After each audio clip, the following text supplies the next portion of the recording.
Sveiki, ar jau laikas pirkti? Klausimas, kurį užduoda turbūt savo kiekvieną dieną, bent aš tai po savo vaizdo įrašais gaunu tikrai daug tokių komentarų. Ir šiandieną galime pašnekėti, ar laikas dabar pirkti. Kodėl būtent šiandieną apie tai galima pašnekėti? Nes jeigu sekate mus socialiniuose tinkluose, tai tarkim Telegrame, TikTok'e, Instagrame, jūs tikrai žinote, kad mes ilgą laiką šnekėjom apie šitą dipą ir mes laukiame, kada mes galėsime užsipirkti spot valiutų su tokiom gražiom akcijom. Jūs galvojate, apie kokias aš akcijas šneku? Štai jums Crypto Bubbles nuotrauka. Ir matome, kad viskas yra pakritę 20–40% žemyn. Tai yra puikios akcijos tiek mum, tiek naujokam. Aš pats asmeniškai kažkaip labai nesiperku tų kriptovaliutų, kurias aš jau laikau, nes aš jau perku jas gal apie 1,5–2 metus. Tai jums vaizdo įrašas, kai aš jums apskritai prie 18 000 sakiau pirkti bitcoinsą. Pristatau jums kripto šunį. Mes su Akira jums pristatom, kad laikas visus savo grinuosius dėti į kriptovaliutas ir mes tai padarėm. Turiu 4 bitcoinsus ir tikiuosi geriausio. Tai būtent ši investicija, bitcoinso investicija, jūsų pinigus būtų padauginus 5 kartus. Skamba tikrai nerealiai, kai tu girdi, kad tai šnekama yra apie bitcoinsą. Ir tai buvo ganėtinai nesenai, prieš imam grubiai 2 metus. Bet šnekame dabar mes apie šiandieną, ar verta pirkti ir ką verta pirkti. Pasižiūrime į šiandienos tendencijas. Tai ką matome šiandieną? Techninės analizės, manau, paskutiniu metu gal ir nelabai veikia šitoj visoje rinkoje. Kodėl aš taip gal neaiškiai ir nesklandžiai sakau? Nes man labiausiai įsiminė, kai čia prieš porą dienų bitcoinas tiesiog, virš 100 štukų, šoko į viršų viskas, per vieną žakę viskas gražu, bum, kas atsitiko. Pagal techninę analizę mes turėjome kilti aukštyn į viršų, gal net pasiekti 110 000, bet ką mes pamatėme, kad toj pačioje žvakėje bitcoinas susileido tiesiai žemyn, jisai ko leidosi, tada išėjo kažkokios naujienos, kad kur Amerikos valstybė yra konfiskavus Silk Road bitcoinus, dabar bus galima ten parduoti taip, ir čia kaip ir turėtų prisidėti prie panikos, bet ir taip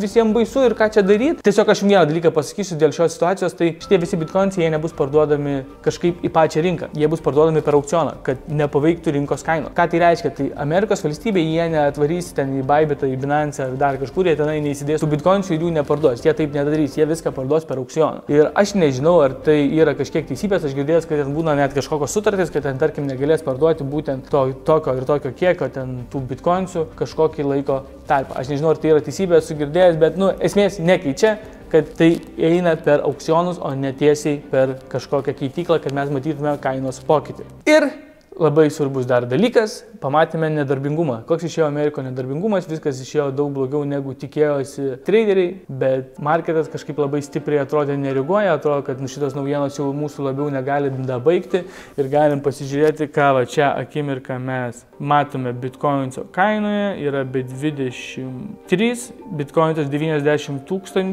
400. Ir labai įdomu, ką mes pamatysime toliau. Visi laukia šio mėnesio 20 dienos. Kodėl, kas, kaip, kur, aš jums galiu irgi papasakoti, dėl to, nes Donaldas Trumpas pagaliau ateina į Baltuosius rūmus. Jisai oficialiai, galima sakyti, pradeda savo verchatūrą, pradeda toliau visus bulinti, taip kaip Kanada, taip kaip ta Greenland ir taip toliau. Bet visi laukia, gal jisai kažką gero pasakys apie kriptovaliutas, gal dar kažkas kažkaip turėtų ir Garis, tas Gary Gensleris išeiti, atsistatybinti iš savo pareigų, kiek aš supratau. Tai labai daug gerų naujų naujienų yra, labai daug aplink tą dieną, labai kažkaip komplikuotai nuskambėjo, bet esmė, kad aplink šitą dieną yra labai daug pozityvių dalykų. Tiesiog reikia laukti, stebėti, nes įdomu, kas gali atsitikti, galime mes net ir nukeliauti iki greituką, iki 7–8 ir tada greitai iki 8–6 sulėkti. Galima ir tokį pamatyti, kas aš labai gal net ir nenustepčiau, bet pažiūrėsime ir grįžtam prie pradinio klausimo, tai ar verta dabar pirkti. Tai kaip ir minėjau, aš pats asmeniškai kriptovaliutas perku, bet aš perku meme-coinus, tiesiog, kad galėčiau pažiūrėti, kuris portfolio geriau padarys. Jeigu jums įdomu, ką aš pats perku, ką aš ne tai, kad perku, o ką aš pirkau, ką aš jums siūliau prieš 10 ar 11 mėnesių, tai būtent tas bankas pakilo 200%, aš nieko nepardaviau, laikau toliau, tai galite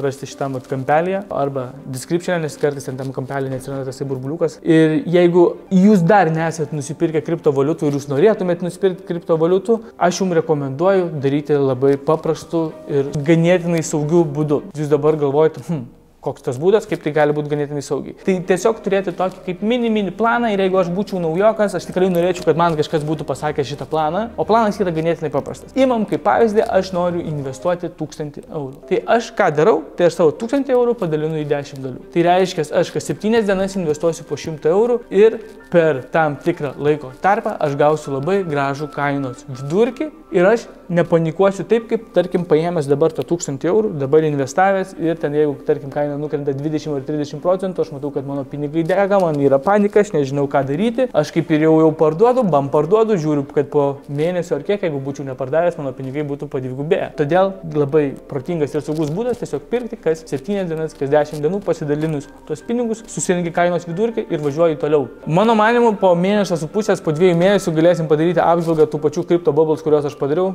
Viskas, aš manau, bus sukilę atgal bent 5 arba 100 ir dar daugiau procentų į viršų, net nebejoju. Tai nežinau, komentuokite, apie ką galėtumėm pašnekėti kitą kartą, padarysime naują kažkokią apžvalgą. Tik tai duokite kažkokių pasiūlymų, ką jūs gal patys norėtumėte išgirti, gal patys ką norėtumėte išmokti. Ir jeigu kažkam kyla klausimų, kur reikia pirkti kriptovaliutas ar kur reikia investuoti, tai galite pirkti per Bybitą, Binance. Jeigu domina linkai irgi bus aprašyme, tai tiek, važiuojam, skrendam ir tik į priekį. Kažkoks toks. Iki kito karto.